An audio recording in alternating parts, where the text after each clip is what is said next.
Hello সবাইকে, মিষ্টি পাখির জলসাঘরে সবাইকে স্বাগত জানাই। আজকে আমি একটি খাবার বানাচ্ছি।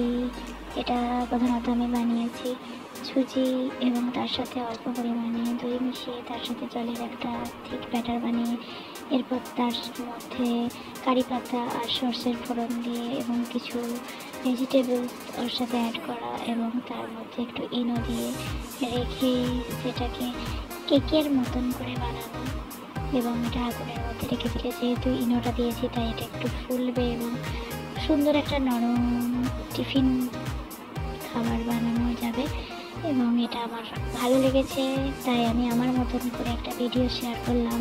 এটা কোনো নতুন ভিডিও নয়, এটা ইউটিউবে সার্চ করলে পাওয়া যাবে এবং আমিও ইউটিউবে দেখেই আমি এটা আমার মতন করে বানিয়েছি। খেতেও খুব ভালো সুস্বাদু আর প্রথমবার বানিয়ে আমি খুব স্যাটিসফাইড হয়েছি এবং আপনারা এটা বাড়িতে বানাতে পারেন। Thank you.